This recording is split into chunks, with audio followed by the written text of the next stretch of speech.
Okay, today I am going to show you how to wallpaper. So basically the supplies that I use is a square. This is a really long one. I like that.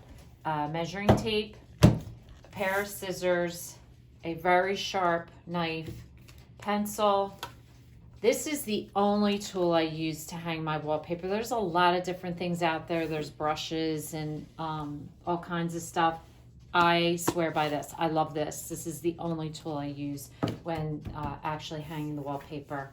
This tool I use to give myself a straight edge to cut the wallpaper, which I'll show you. You need a sponge, a bucket with just water in it, a brush to apply your glue, and your wallpaper glue. These are two different brands that I've come across. I prefer if you can find it in the tub. This is an old one that now I can only find this one, so I'm pouring this into the tub because I'll show you when you're actually wallpapering. I just leave my brush right in the tub and it makes it easy to apply. So that's basically all the supplies you need. Now, when you get started, the thing you have to understand about wallpaper is you have to understand the repeat. And what that means is that your pattern on your wallpaper has a repeat on it. So this was my first piece of wallpaper. I wrote top, so I remember that this is the top and I'm hanging it downward. So this is going to be my first piece. Now what you need to understand is for your second piece, which I also wrote top, and it's important to write top on all your pieces that you cut so that you know which way you're hanging it. You're hanging, this is the top and you're hanging it downward. So that way your pattern stays consistent. So what the repeat refers to is where on this pattern does this wallpaper match up. So what you have to do is you have to figure out, see how that lines up? You have to line up your pattern. So for each piece that you cut, you have to make sure that this lines up. So this is called your repeat. And so this paper up here is going to be wasted paper. So when you order wallpaper, I've never ordered it myself online because there's a formula. You go to the wallpaper store and you tell them, this is the size of my rooms, this is how many windows and doors I have, and they calculate in your waste because you're going to have waste around the doors, you're going to have waste around your windows, and the other thing you have to calculate in is your repeat. So the bigger your repeat is, the more wasted paper you have here, the more rolls you're going to need to buy. And it's important to buy all your rolls together because I've always been told, I've never really challenged it, but if you buy your rolls and let's say you run out and you need an extra roll, they say sometimes that the print color doesn't match. So to get the same color, you need to order all your rolls together. So you always order enough to have some extra, and that's always beneficial in case something happens, you make a mistake, or later on you want to repair something that you have the extra paper. Okay, so to get started, I will show you out on the wall. Okay, so to get started, what I do is where the first wall that I'm going to start at, I measure. I measure from the top, which can be your ceiling or can be the top of the trim, to the bottom. Now, in our case, in this situation, I'm putting up new baseboards, so I don't have existing baseboards. If I did, I would measure from the top to the bottom where the baseboard, where the wallpaper is going to cut off. In our case, I'm going to just bring it down, you know, a little bit below where I know my baseboard is going to go. And the nice thing about that is I don't have to worry about trimming my bottom, but when I show you, the way I trim the top is exactly the way you would trim the bottom. So what I do is I measure that, and then I add on about 1 inch above and 1 inch below, because I bring my wallpaper above this mark so that I can cut it with an X-Acto knife, and then it's exact to the wall.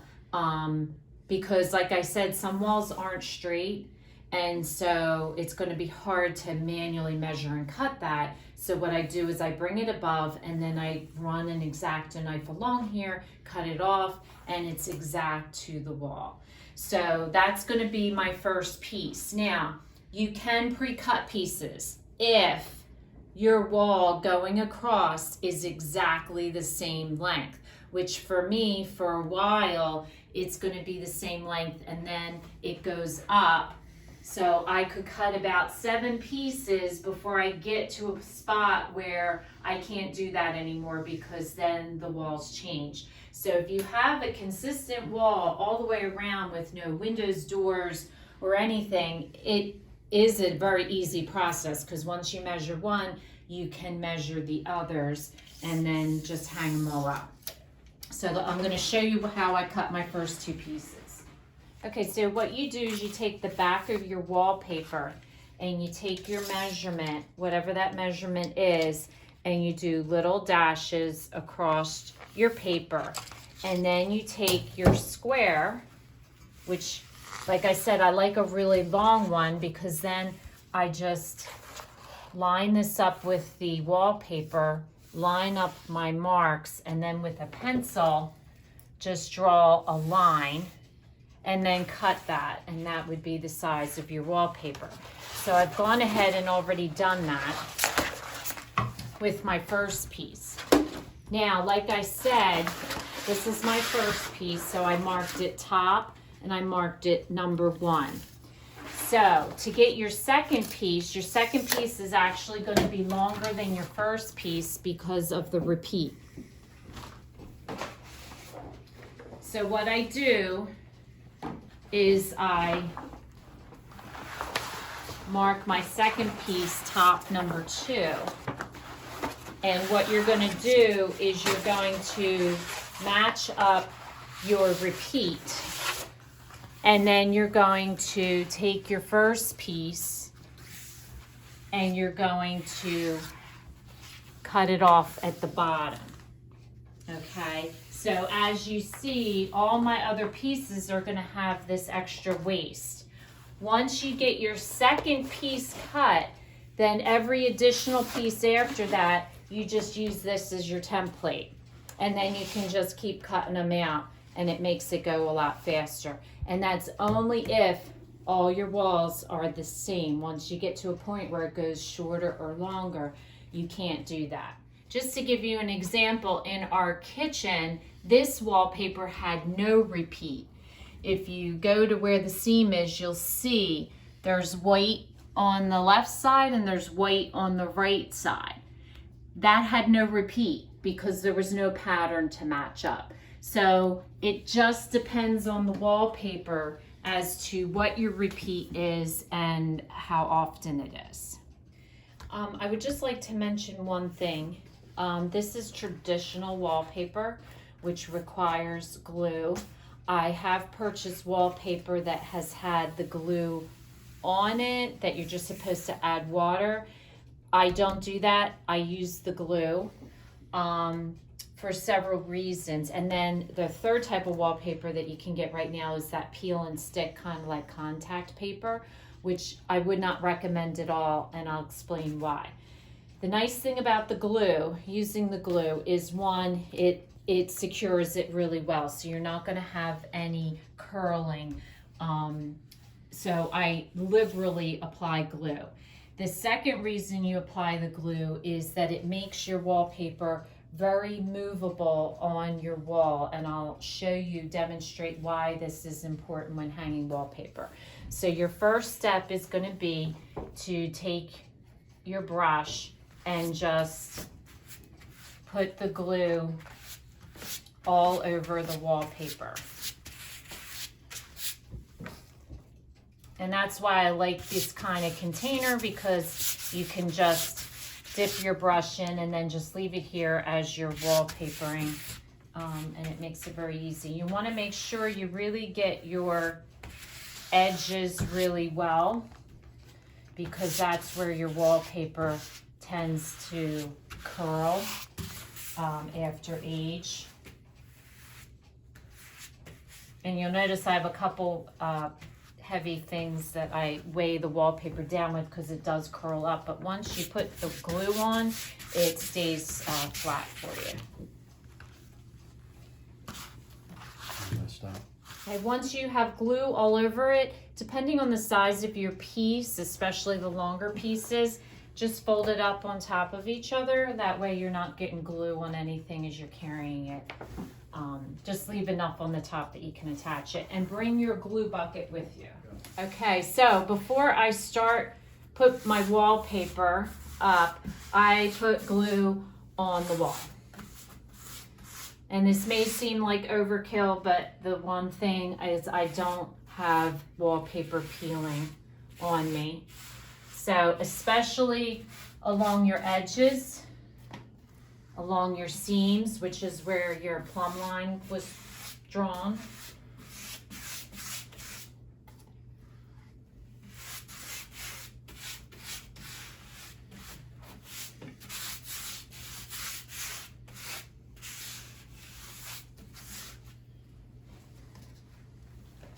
Okay. Now to hang your wallpaper, like I said, I left some at the top, so I know once you stick it to the wall, then go underneath and just peel that out. So now you line it up, and like I said, I lined mine up to the first one's always a little bit of a challenge, especially since I don't have the bottom edge to go by. Usually when you have a bottom edge, you can just line it up a lot easier.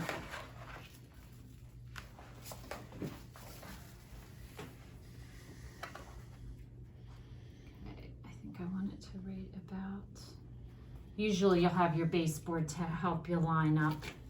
But in my case, I'm just kind of guesstimating where I want it. But as you notice, I can move my wallpaper into place because I have it glued. Now, I have my wall switch here. So what I do is I just take an X-Acto knife and I figure out where it is, and I just cut a hole.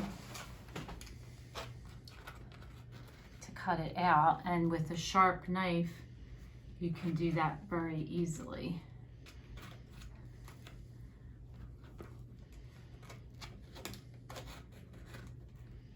So I just figure out where it is, cut in the center, and then just cut around the wall switch.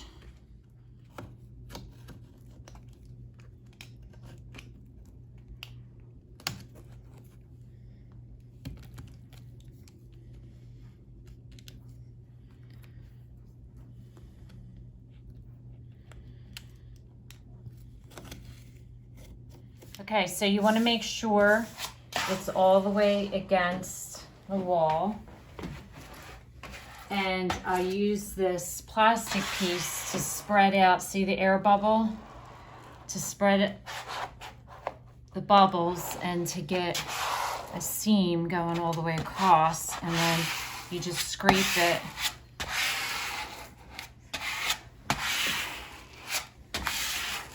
Now, if you get an air bubble in the center or a crease or something, you can just peel the wallpaper up and put it back down. You have a pretty good amount of time to play with it before it dries. So you just want to, it's kind of like a cell phone cover. You just want to work all the air bubbles out. And make sure your seams are firm. Now, like I said, in most cases, you're going to cut on the top and the bottom. On my case, I'm not cutting on the bottom because I'm putting baseboard up after. So to cut, you just take your sharp knife, and you see what I did around the wall plate. I just cut it. I just cut in the center, and then I just cut around until I got the wall plate out. I still have an old piece of wallpaper there. That's funny. Okay, so to cut the top, I just take a blade and I make sure I'm against the wall, and I'm just going to take my sharp knife and I'm just going to run it along the top, and that cuts my wallpaper off. And see the perfect piece that you get then from doing that. So you just want to do that all the way across, and it just comes right off. The key is to have a really sharp blade.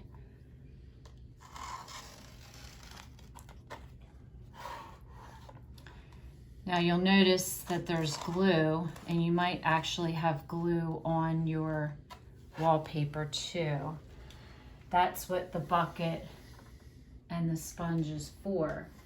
After you have put it up and smoothed it out real good and made sure you got it all down, and the last thing you want to do is take your bucket and your sponge and just wipe all that extra glue off.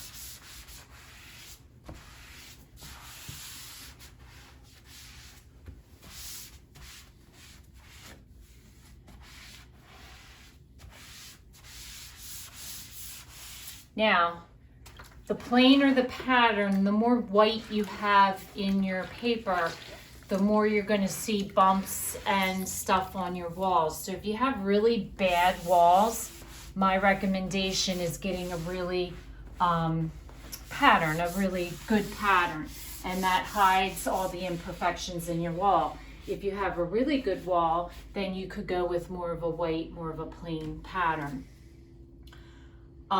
The wallpaper will take a good day to dry. So at first, my husband always comes in and is like, oh my God, I see bumps, I see bumps. It dries. When it dries, it tightens and it becomes even smoother than what it looks like now. So don't worry if you've gotten all the major bubbles out. Once it dries, it'll go smooth.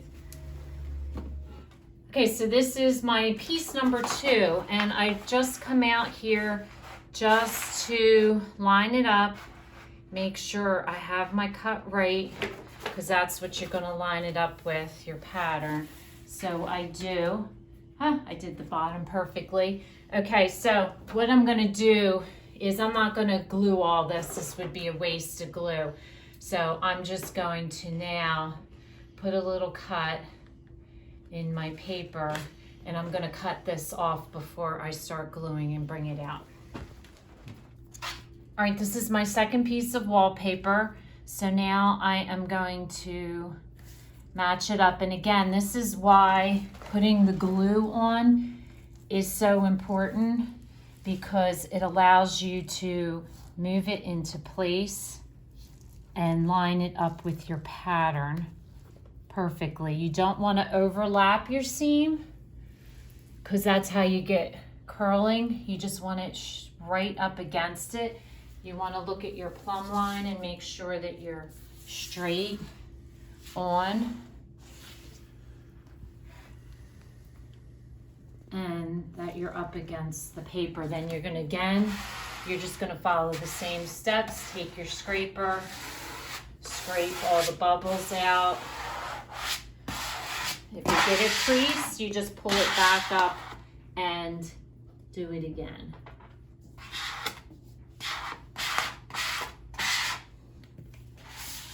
And that's all there is to wallpapering.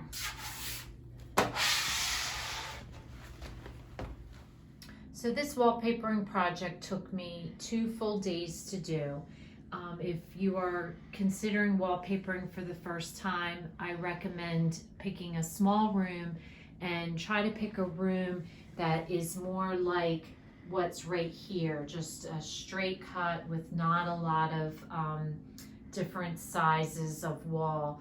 If you pan over to the right and see this wall, this is much more challenging because you have long length, you have a lot of door frames, and a lot of cuts to do around that. So hopefully you'll give wallpaper a try. It does make a room look amazing. I'm really happy with the way this turned out. So hopefully with my tips, you'll be able to do a good job with it. So if this is your first time watching, welcome, and please don't forget to subscribe. If you want to receive future notification of posts, hit the bell. And if you like this video, please give us a thumbs up. It lets us know what you're enjoying.